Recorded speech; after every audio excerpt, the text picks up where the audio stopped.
Shalom Bapak Ibu Saudara yang terkasih di dalam Tuhan Yesus. Mari kita datang kepada Tuhan. Untuk setiap kebaikan Tuhan kita mensyukurinya. Kita menyatakan pujian kita yang terbaik di hadapannya. Manis kau dengar Tuhan.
Selagi ku ada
Biar saat ini Tuhan, pujian kami naik dan menyukakan akan hati Engkau ya Bapa. Menjadi pujian yang harum di hadapan-Mu ya Tuhan. Menyerahkan ibadah kami hari ini dalam tangan-Mu ya Tuhan. Kiranya Roh Kudus pimpin dari awalnya sampai akhirnya nanti. Kami yakin dan percaya Tuhan hadir di tengah-tengah kami saat ini. Terima kasih ya Bapa, terpujilah akan nama-Mu. Kami sudah berdoa dan bersyukur. Haleluya. Amin. Silahkan duduk Bapak Ibu Saudara. Mari kita datang menyembah Dia. Di hadapan kemegahannya kita puji Allah kita yang hidup, Yesus Kristus.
Bapak Ibu Saudara untuk bangkit berdiri. Begitu dalam kasih Tuhan untuk setiap kita. Mari kita nyanyikan pujian ini. Betapa dalamnya kasih-Mu Tuhan. Haleluya. Betapa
dan ajar perbuatanmu, kau beri hidupmu bagi diriku.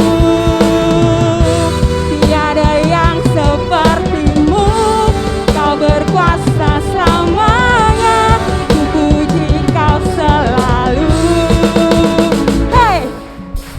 Oh, betapa dalamnya, betapa lebarnya kasih setiamu. Oh, oh, sebab tiada bandingannya kasih Tuhan. Tiada duanya, tiada seperti kau.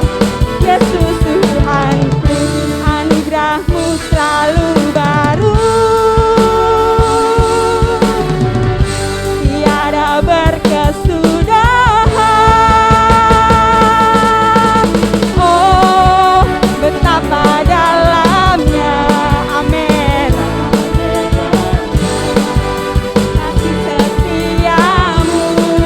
Oh, oh, oh, tiada bandingannya, tiada duanya, tiada seperti kau. Yesus Tuhanku.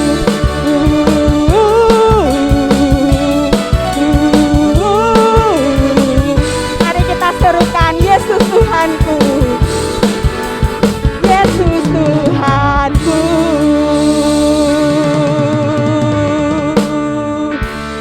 Haleluya. Kita persiapkan hati kita untuk mendengarkan firman Tuhan.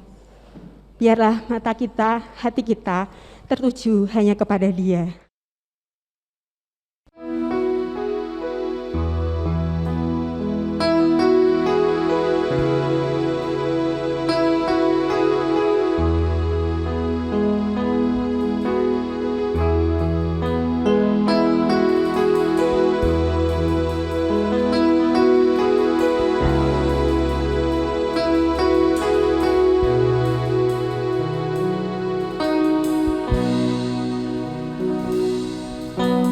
Ku tak dapat lupakan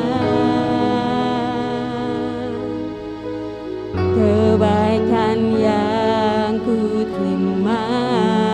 Terima kasih Tuhan untuk pengorbananmu.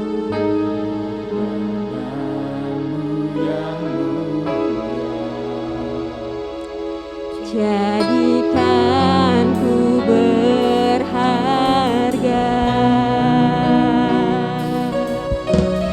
Kau tulus menerima aku apa adanya. Kekuatan kasih-Mu nyata memulihkan hidupku. Kau bukan Tuhan yang melihat rupa, Kau bukan Tuhan yang memandang harta. Hati hamba yang selalu Kau cari, biar Kau temukan di dalamku. Selama ku hidup, ku mau menyembah-Mu, sebab Engkau sangat berarti buat hidup kami Tuhan. Berarti bagiku yang terbaik yang ada padaku. Ku persembahkan kepadamu, Yesusku.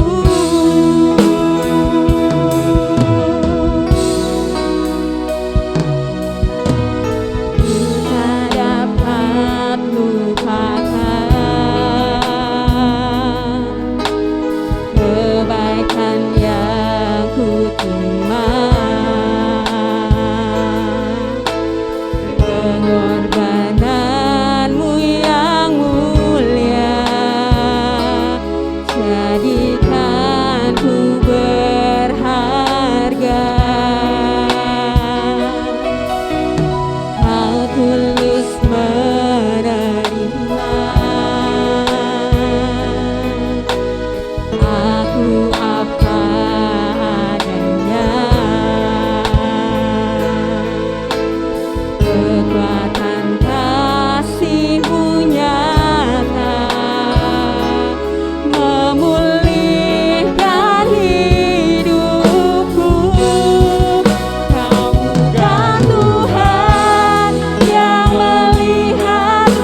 Mari kita berdoa.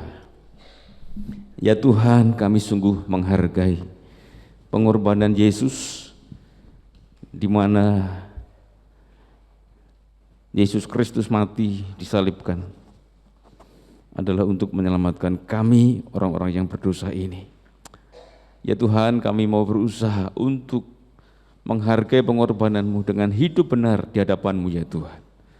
Terima kasih, kami sungguh bersyukur untuk kasih-Mu yang begitu besar. Kami juga bersyukur Tuhan kalau pada pagi hari ini kami umat-Mu boleh ada di rumah-Mu untuk bersama-sama memuji, memuliakan Tuhan, menyembah Engkau, Allah yang hidup, Allah yang berkuasa, Allah yang maha suci. Terima kasih Tuhan, bahwa terimalah puji-pujian yang sudah kami persembahkan kepadamu sebagai persembahan yang harum dan berkenan di hati-Mu Tuhan. Terima kasih. Sekarang kami mau bersama-sama membuka hati untuk menerima kebenaran firman-Mu. Berbicaralah kepada kami Tuhan. Pakailah hamba-Mu ini sepenuhnya di dalam pimpinan dan penyertaan Roh Kudus. Di dalam nama Yesus Kristus kami berdoa. Haleluya. Amin. Silakan duduk saudaraku yang dikasihi Tuhan. Ya. Puji Tuhan, tema firman Tuhan triwulan ini luar biasa. Karena kalau ini bisa kita kerjakan saudara-saudara, hasilnya luar biasa ya. Bertumbuh menjadi dewasa, menjadi seperti Yesus. Ini memang yang direncanakan Tuhan, dikehendaki Tuhan dalam kehidupan kita. Subtema firman Tuhan hari ini adalah sungguh-sungguh berusaha bertumbuh, ya, sungguh-sungguh berusaha bertumbuh. Kita akan lihat firman Tuhan dari surat 2 Petrus, saudara-saudara ya, pasal 1,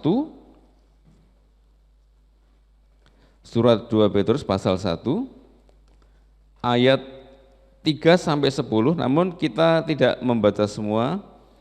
Ada beberapa ayat nanti kita akan baca saudara, karena ini panjang, nanti saudara bosan ya. Firman Tuhan itu seperti makanan, berguna tapi kadang-kadang kurang selera ya. Saya punya anak 2, ini selera makannya beda-beda. Kalau ada gembus gitu, yang satu suka, satu tidak suka. Seperti kita saudara, firman Tuhan kadang-kadang ada yang suka, ada yang tidak. Tapi saya harap kita semua suka dengan tema firman Tuhan ini ya, karena semua berguna, semua menyehatkan kita semua. Kita baca ayat yang ke-5 ya, kita baca ayat 5. Surat 2 Petrus pasal yang pertama ayat yang ke-5, demikian firman Tuhan.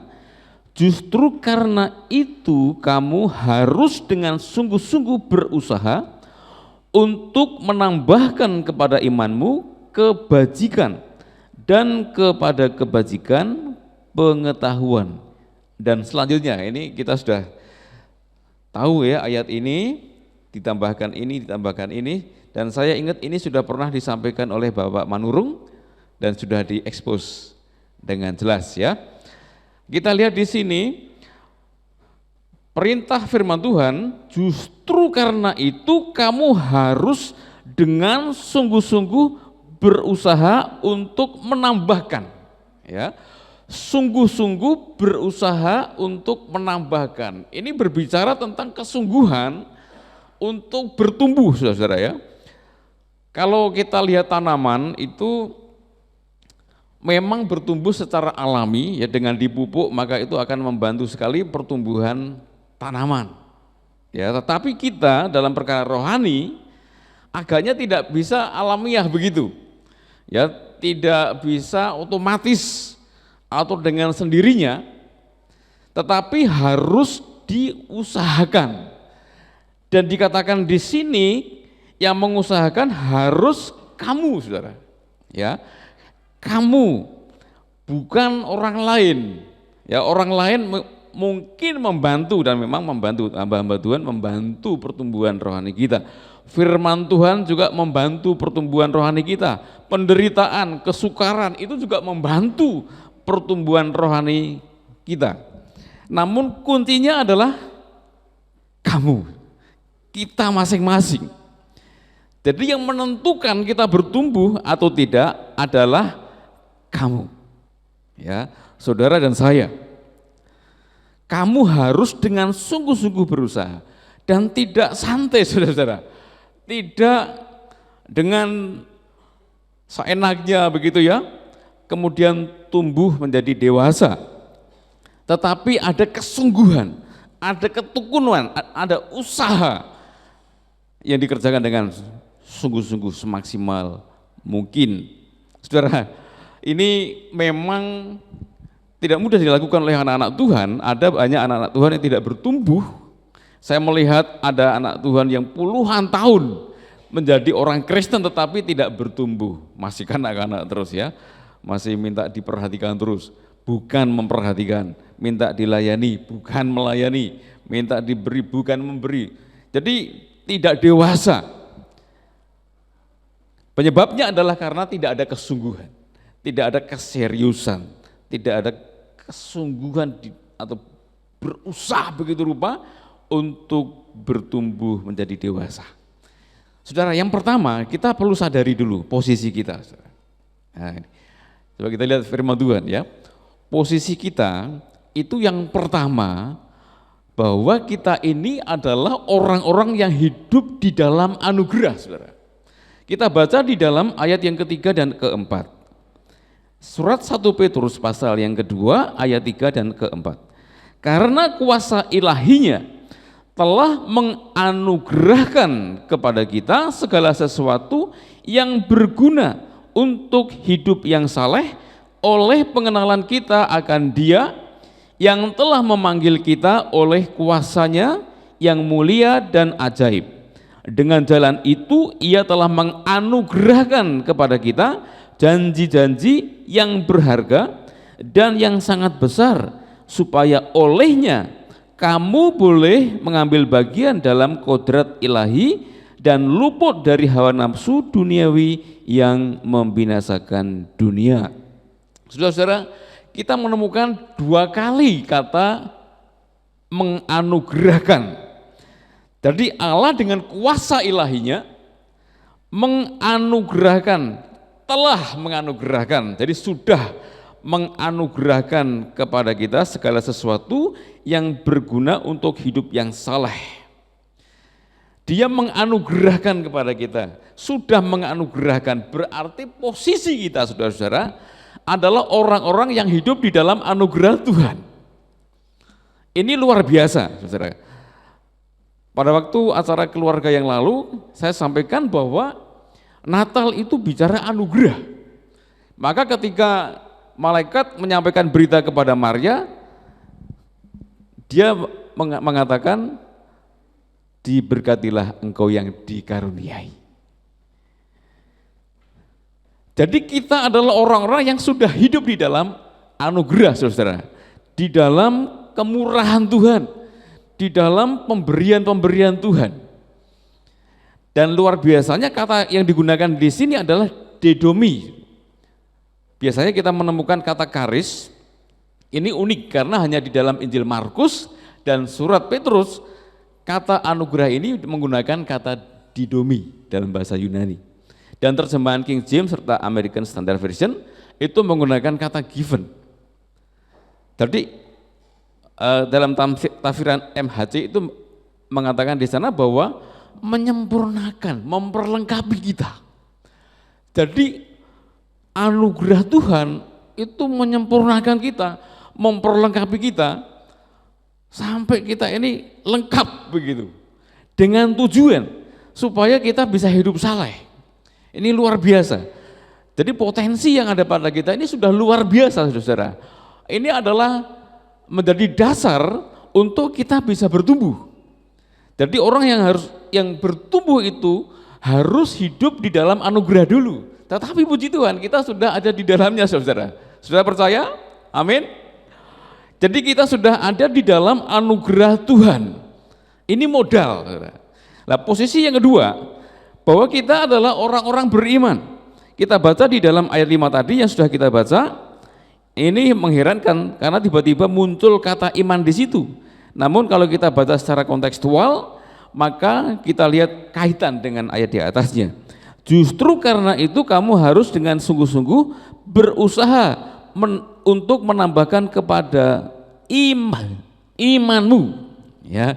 Berarti kalau Tuhan perintahkan imanmu harus ditambahkan, artinya adalah kita sudah menjadi orang beriman. Kalau belum, nggak mungkin perintah ini disampaikan, saudara, ya. Jadi imanmu tambahkanlah. Artinya adalah bahwa kita ini sudah beriman, sudah percaya. Dalam bahasa Yunani itu menggunakan kata pistis, saudara. Sedangkan dalam terjemahan King James itu menggunakan kata faith, ya, bukan belief. Beriman, ya, berkeyakinan, percaya. Jadi kita sudah beriman. Ini dasar, modal untuk kita bisa bertumbuh. Ini harus kita sadari bahwa posisi kita ini sudah hebat, saudara.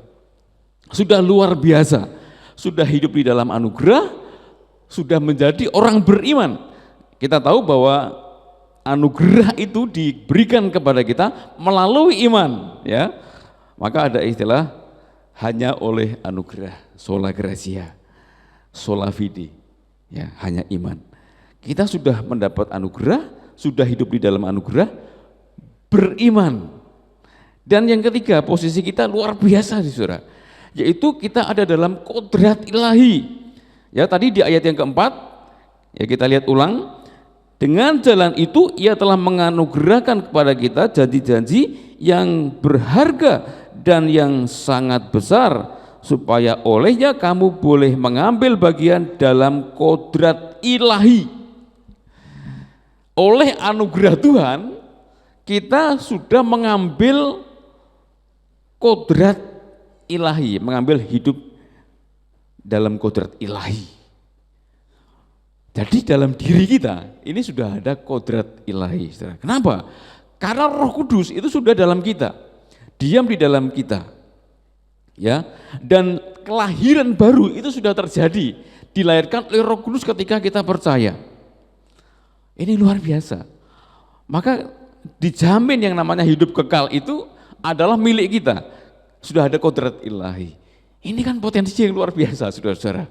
Jadi posisi kita itu, posisi rohani kita itu sudah luar biasa, hebat.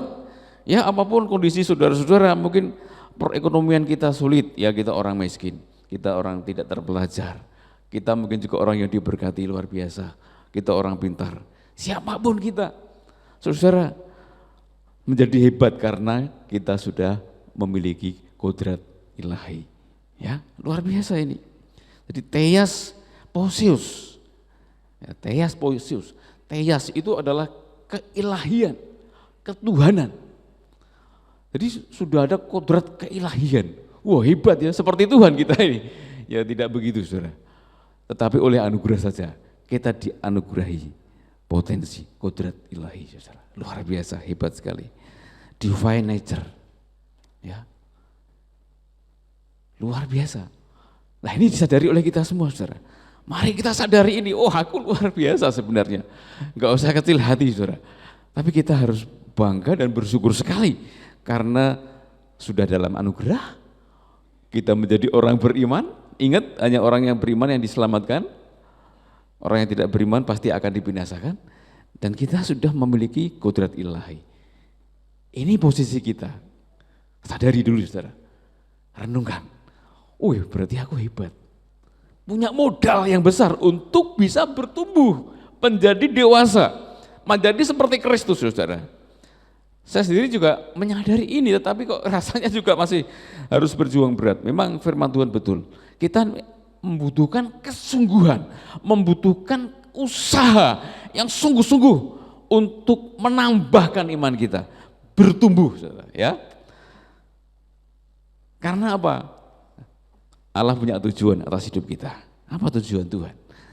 Tujuan Tuhan atas kita adalah supaya kita memiliki hidup yang saleh. Di ayat 3 tadi sudah kita baca, saudara, ya. Jadi Tuhan itu punya tujuan. Kalau Dia menganugerahkan hal-hal yang luar biasa ini atas kita, saudara. Karena dia punya tujuan supaya kita hidup yang saleh. Jadi menjadi seperti Yesus itu ditandai dengan hidup yang saleh, menjadi dewasa, menjadi kuat ya, menjadi dewasa rohani itu ditandai dengan hidup yang saleh. Soen kai eusebian. Ya, artinya adalah bahwa hidup kita ini baik, ya, hidup kita ini baik dan gak hanya baik, tetapi juga benar, penuh cinta kasih, saudara. Jadi kalau anak Tuhan mengatakan aku ini orang yang saleh, tapi nggak punya cinta kasih, itu belum saleh, saudara. Kita ini kalau kita lihat di YouTube, itu banyak channel-channel yang isinya itu ya video-videonya, kontennya itu hanya menghina kita. Ya kepada orang yang terus menghina, misalnya channel Akademi Kristologi, ya itu tidak ada yang baik tentang kita. Saudara. Kejelekan gereja, kejelekan pendeta, kejelekan iman Kristen penuh di sana. Dan masih banyak channel-channel yang lain. Belum lagi di Facebook. Banyak akun Facebook yang juga isinya menghina kita semua. Tetapi kepada orang yang seperti itu, masihkah kita bisa mencintai mereka? Masihkah kita bisa mengasihi mereka? Kalau kita orang saleh, bisa, saudara. Kita harus mengasihi mereka. Saya ketika dengar videonya, lihat video, itu sempat greng, ya, emosi keluar, saudara. Tetapi saya sadar, untuk apa? Saya harus tetap mengasihi mereka. Jadi orang saleh itu baik, benar, penuh cinta kasih, tekun, saudara. Tekun apa? Tekun di dalam mencari Tuhan, tekun di dalam berdoa, ya tekun untuk melakukan segala kebaikan, mentaati firman Tuhan dan sebagainya. Setia, ya setia. Orang saleh itu setia. Sudahkah saudara setia sama suamimu atau istrimu? Ya, sudahkah engkau setia sama Tuhan? Sudahkah engkau setia sama tugas tanggung jawabmu? Jadi orang saleh itu ciri-cirinya setia dan beribadah. Ya, kita mungkin baik, kita mungkin benar, kita mungkin penuh kasih, kita mungkin tekun, mungkin setia, tetapi kalau tidak beribadah, tidak bisa kita dikatakan orang saleh, saudara. Ya, jadi kalau kita lihat di dalam Alkitab itu ada orang-orang saleh di situ, karena mereka di samping baik, ya sifat-sifat mulia ada pada mereka, juga beribadah dengan tekun, saudara. Ini tujuan Tuhan. Jadi Tuhan melengkapi kita, membawa kita hidup di dalam anugerahnya, itu supaya kita dewasa rohani, ditandai dengan hidup yang saleh. Saya baca postingan Pak Robi Setiawan di Facebooknya dia. Mengapa orang Kristen suka cari mukjizat, bukan kesalehan? Ya, ini fakta kan saudara ya. Fakta bahwa anak-anak Tuhan itu lebih mengejar mukjizat ya, lebih mengejar berkat daripada mengejar hidup saleh. Ya, bukan tidak berarti kita tidak butuh mukjizat, saudara. Kita butuh sekali. Siapapun kita butuh mukjizat, apalagi ketika kita sakit. Sakitnya enggak sakit ringan, sakit yang berat, sakit yang berat. Ya, itu pasti kita membutuhkan mukjizat. Dalam kesulitan kita butuh mukjizat. Ya. Tapi saudara, yang lebih dari itu harus kita kejar, saudara. Harus kita usahakan, yaitu hidup yang saleh. Nah, sekarang pertanyaannya, terus caranya bertumbuh itu bagaimana? Caranya berusaha sungguh-sungguh itu bagaimana? Kita lihat bersama saudara, caranya adalah dengan menambahkan kepada iman kita sifat-sifat mulia. Kita lihat di dalam ayat 5 sampai 7. Ya, kita baca agak cepat saudara. Tadi berusaha untuk menambahkan kepada imanmu kebajikan. Ini pertama, saudara. Dan kepada kebajikan pengetahuan, dan kepada pengetahuan penguasaan diri, kepada penguasaan diri ketekunan, dan kepada ketekunan kesalehan, dan kepada kesalehan kasih akan saudara-saudara, dan kepada kasih akan saudara-saudara kasih akan semua orang. Saudara, di sini kita lihat ya, daftarnya di situ kira-kira ada 7. Namun ini bisa lebih dari ini, saudara. 7 bicara kesempurnaan, yaitu hal-hal mulia atau sifat mulia yang mesti kita tambahkan terus kepada iman kita. Nah, di sini pengertian tadi kebajikan ditambahkan dengan pengetahuan, pengetahuan ditambahkan penguasaan diri, tidak berarti bertingkat begitu saudara. Tidak. Ini serentak ya. Saya coba mempelajari maksud firman Tuhan ini. Itu oleh Utley itu dijelaskan bahwa bisa digambarkan itu seperti emas yang kemudian kepada emas itu ditambahi dengan mutiara-mutiara, begitu. Jadi iman kita itu seperti emas, kemudian ditambahkan mutiara-mutiara. Wah, betapa hebatnya, betapa indahnya saudara. Jadi menambahkan kepada imanmu sifat-sifat mulia. Ini caranya saudara. Wah, lah kok angel? Ya memang angel. Memang kalau yang mulia-mulia itu angel. Tapi kalau yang jelek-jelek itu mudah. Saudara-saudara, kebajikan, ya, pengetahuan. Jadi anak Tuhan itu perlu punya pengetahuan juga. Ada seorang pemuka agama tertentu mengekspos kitab Kejadian. Tapi dia bukan hamba Tuhan, tapi pemuka agama tertentu, saudara.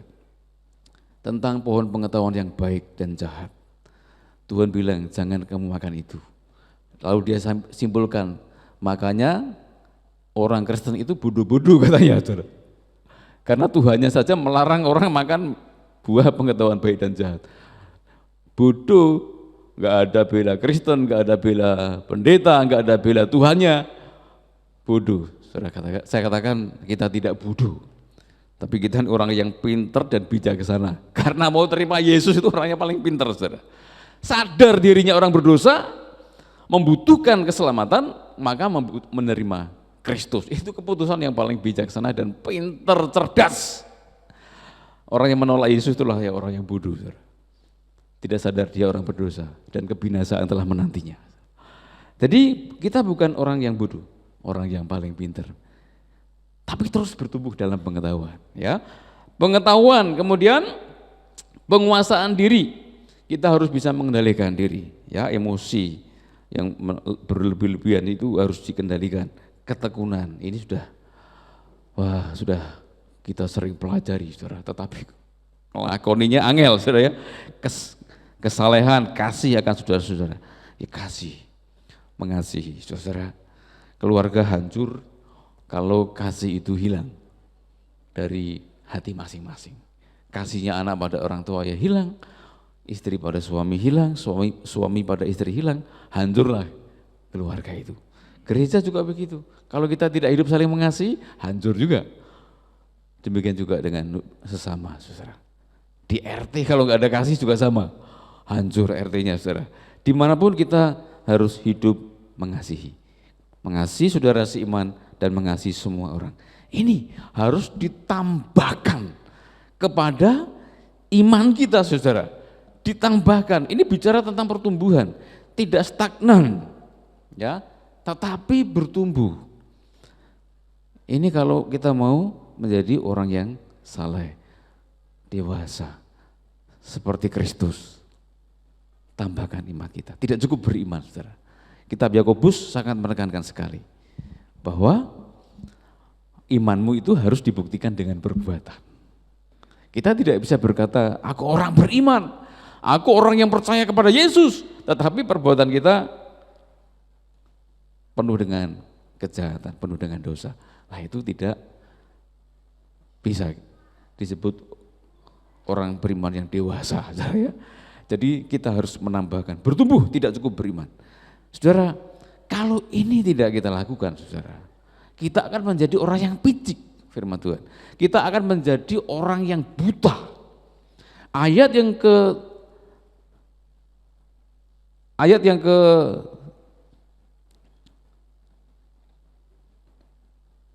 8 ya, 8, 9, 10. Tapi kita akan langsung lihat di ayat yang ke 9. Ya, ayat 9. Sebab barang siapa tidak memiliki semuanya itu, ia menjadi buta dan picik, karena ia lupa bahwa dosa-dosanya yang dahulu telah dihapuskan. Ya, Jadi kalau ini tidak ada pada kita, sifat-sifat mulia itu bukti bahwa kita adalah orang yang buta dan picik. Saya juga merenung dua kata ini. Picik itu kan riap-riap gitu ya, jadi tidak lebar matanya begitu. Tapi ada kata buta di situ. Dan letak katanya ini buta dulu baru picik. Maksudnya picik dan buta lagi begitu kan. Nah, di surat Petrus mengatakan demikian, buta dan picik. Artinya ya enggak hanya picik tetapi lebih dari picik, buta. Itu maksudnya. Maknanya adalah bahwa kita lupa bahwa dosa-dosa kita telah dihapuskan.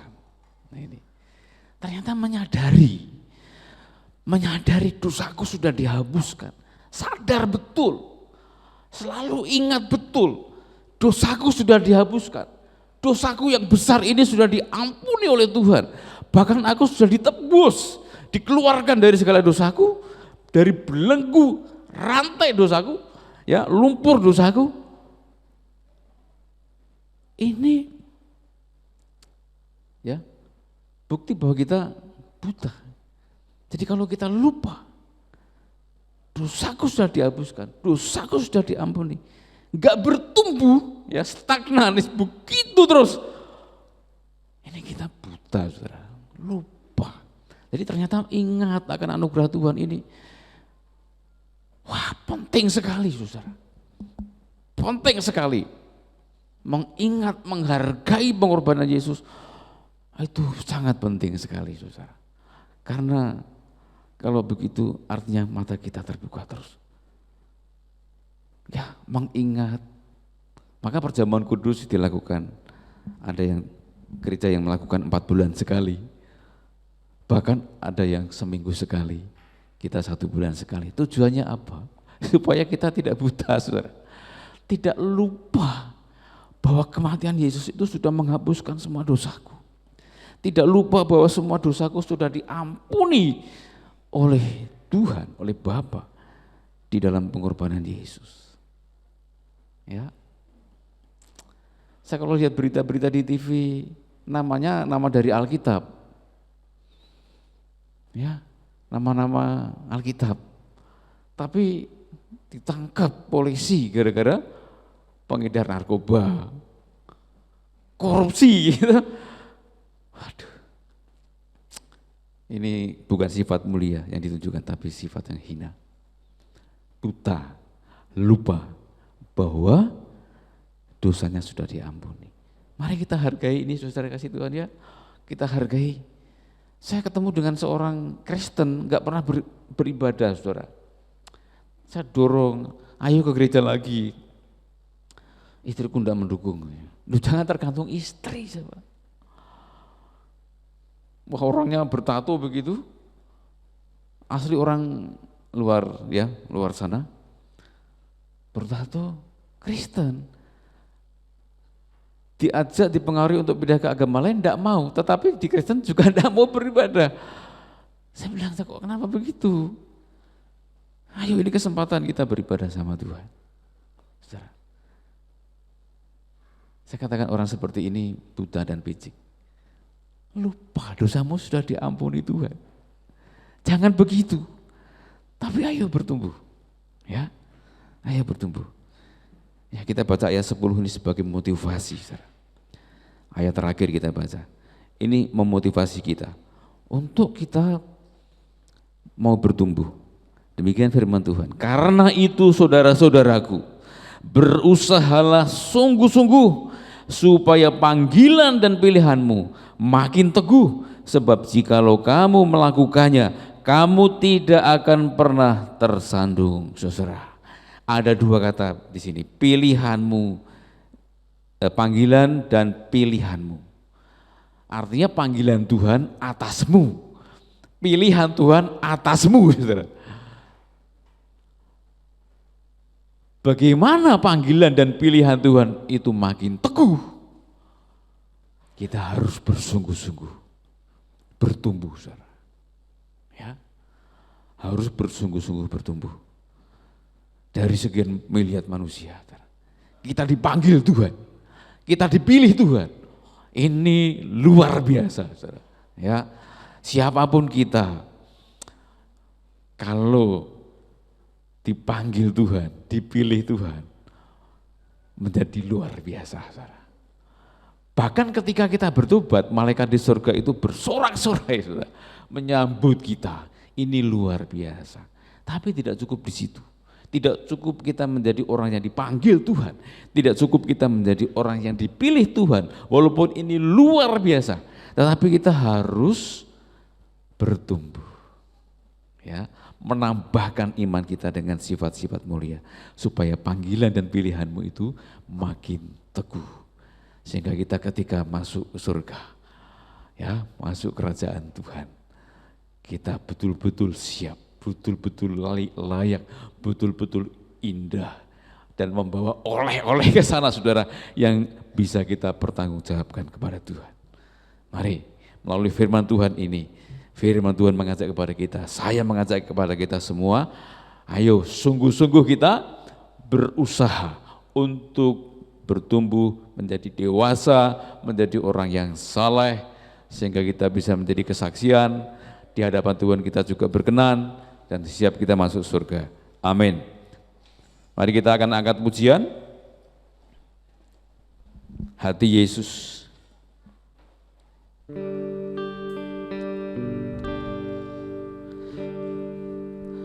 Bapa, karuniakan sebuah hati yang mengasihi-Mu lebih dari segalanya. Bapa, karuniakan sebuah hati yang menyembah-Mu dalam roh dan kebenaran. Lembutkan hatiku, hancurkan jiwaku, pulihkanlah aku sesuai dengan firman-Mu. Bentuklah hidupku, inilah doaku, sampai hati Yesus dalam hidupku. Mari jemaat kita berdiri, kita angkat pujian ini. Bapa, karuniakan sebuah hati.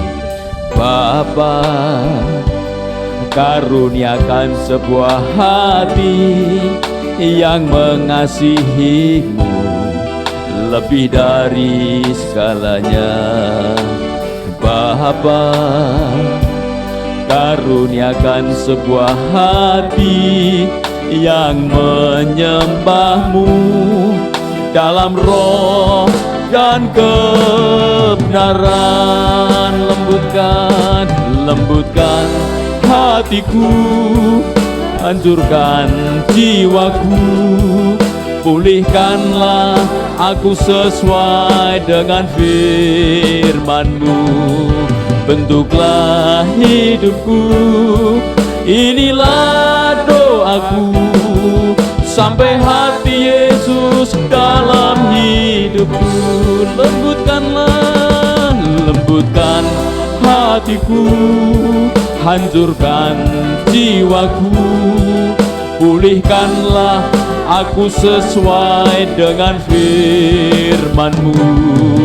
Bentuklah hidupku, inilah doaku, sampai hati Yesus dalam hidupku. Sekali lagi, lembutkanlah hatiku Tuhan, lembutkan hatiku, hancurkan jiwaku, pulihkanlah aku sesuai dengan firman-Mu. Bentuklah hidupku, inilah doaku, sampai hati Yesus dalam hidupku. Sampai hati Yesus, sampai hati Yesus dalam hidupku. Sekali lagi kita katakan, sampai hati Yesus dalam hidupku. Haleluya. Terima kasih Tuhan. Kami bersyukur atas firman-Mu yang sudah Engkau sampaikan kepada kami saat ini Tuhan. Di mana Engkau mendorong kepada kami untuk kami sungguh-sungguh berusaha bertumbuh menjadi orang yang dewasa, orang yang hidup saleh ya Tuhan, seperti Yesus. Kami sadar Tuhan bahwa hal ini tidak mudah. Bagaimana kami menambahkan iman kami dengan sifat-sifat mulia. Tapi kami percaya oleh pertolongan Roh Kudus kami dimampukan. Kami tidak sendiri, tetapi kami ada penolong sejati, yaitu Roh-Mu Tuhan. Lembutkanlah hati kami Tuhan, hancurkan jiwa kami yang keras ya Tuhan, supaya kami mudah dibentuk oleh Tuhan. Ampuni kekerasan hati kami, ampuni kalau kami stagnan ya Tuhan, tidak bertumbuh selama ini, menjadi bayi-bayi rohani. Dan tolong kami Tuhan untuk kami menjadi dewasa. Terima kasih Tuhan, kami sambut firman-Mu Tuhan, dan kami serahkan hidup kami dalam tangan-Mu, di dalam nama Yesus Kristus. Haleluya, amin. Silakan duduk saudara.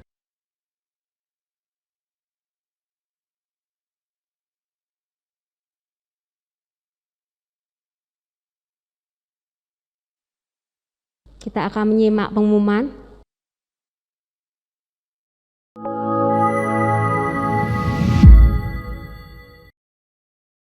Shalom jemaat Tuhan yang terkasih.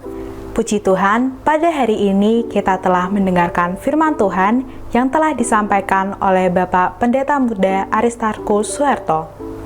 Adapun warta jemaat sepekan yang akan kami sampaikan sebagai berikut.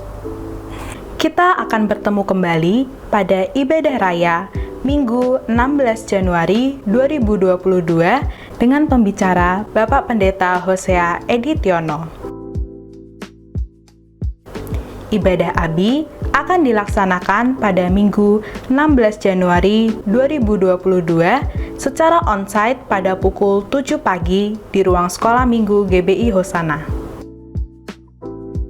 Ibadah online akan ditayangkan setiap minggu pada pukul 6 sore waktu Indonesia bagian Barat di channel YouTube GBI Hosana Semarang. Persembahan dapat ditransfer melalui Bank Tahapan BCA atas nama Supriyanto DRS dan dapat disampaikan kepada Ibu Lindasari di toko Dinar Stationery. Serta disediakan kotak persembahan di pintu keluar bagi jemaat yang beribadah secara onsite.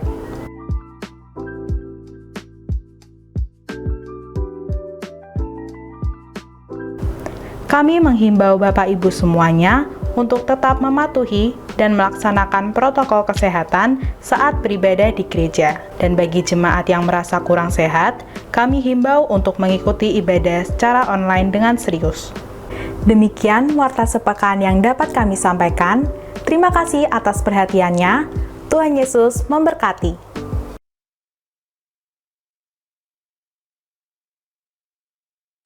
Pengumuman selanjutnya.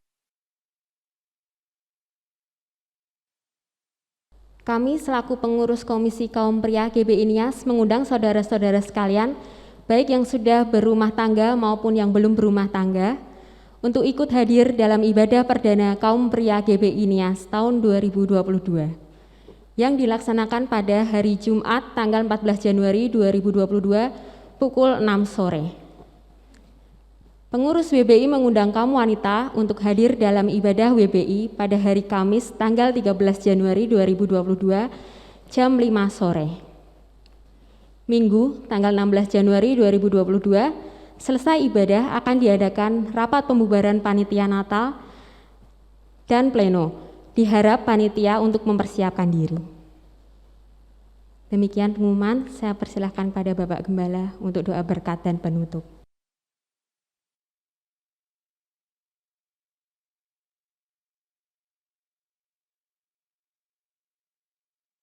Mari Bapak Ibu, kita akan akhiri ibadah kita. Kita akan berdiri sekali lagi. Tuhan Yesus, kami bersyukur, berterima kasih hari ini Engkau hadir di tengah ibadah kami.